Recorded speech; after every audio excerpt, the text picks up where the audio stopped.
So, M3GAN 2.0, a movie that's been out for a while, and I finally got around to watching it. And before you ask why it took me so long, I had a very important reason. Scary Movie 6 is coming, and it's a parody movie.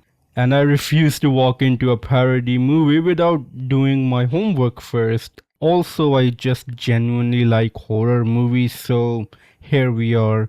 Now, going into this movie, I had expectations, reasonable ones.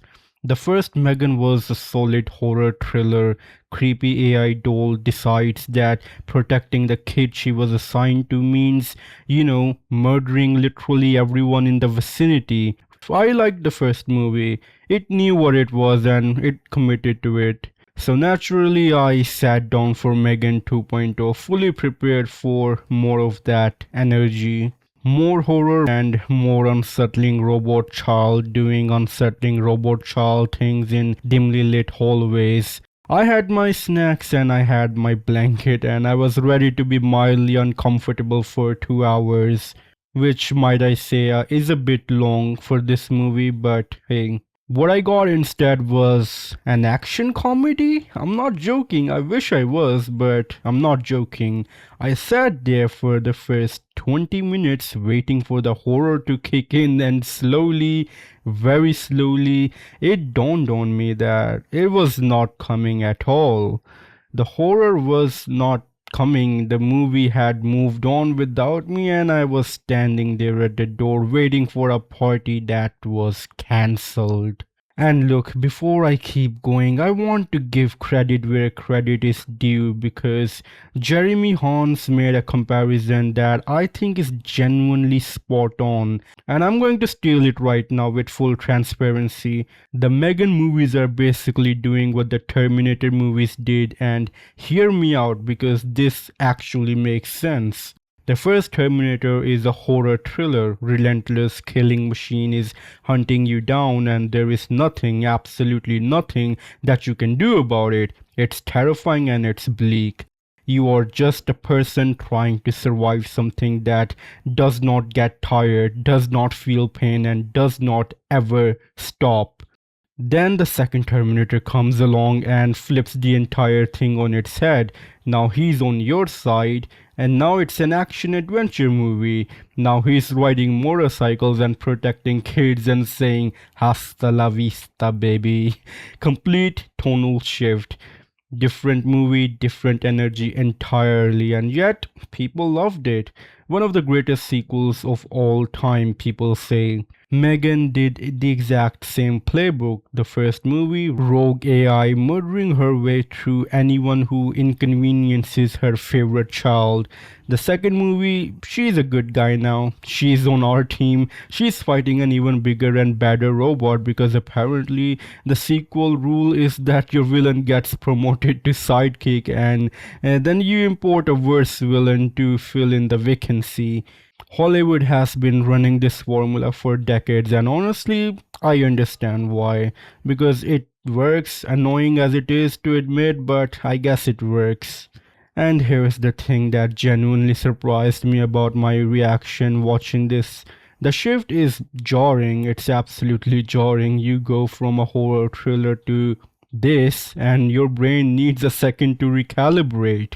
And the movie is dumb. I want to be clear about that. There are probably plot holes that I didn't even catch because I wasn't looking hard enough, and yet I had fun.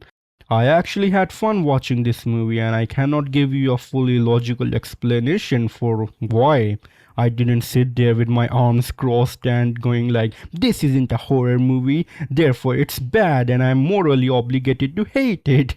I mean, it's not bad, it's just wildly different from what came before it.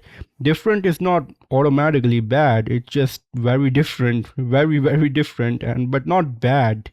Now, M3GAN herself in this movie starts off without a body for roughly the first half of the movie. She is just a disembodied AI consciousness floating around, being snarky and talking too much. And honestly, her personality in this movie is something very specific. You know, that one kid in every Nickelodeon show from the 2000s, the one who's always 3 steps ahead of every adult in the room, always has a snarky comeback ready, always right about everything, and makes sure that everyone in the 5 mile radius knows about it.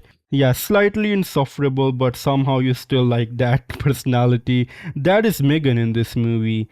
That is her entire character. She's a Nickelodeon protagonist trapped in a body of murderous AI robot, and I genuinely did not see that coming when I pressed play. And okay, there's one specific thing that broke my brain a little bit, and I will be upfront with you. The movie may have explained this, and I simply was not paying close enough attention at this particular moment.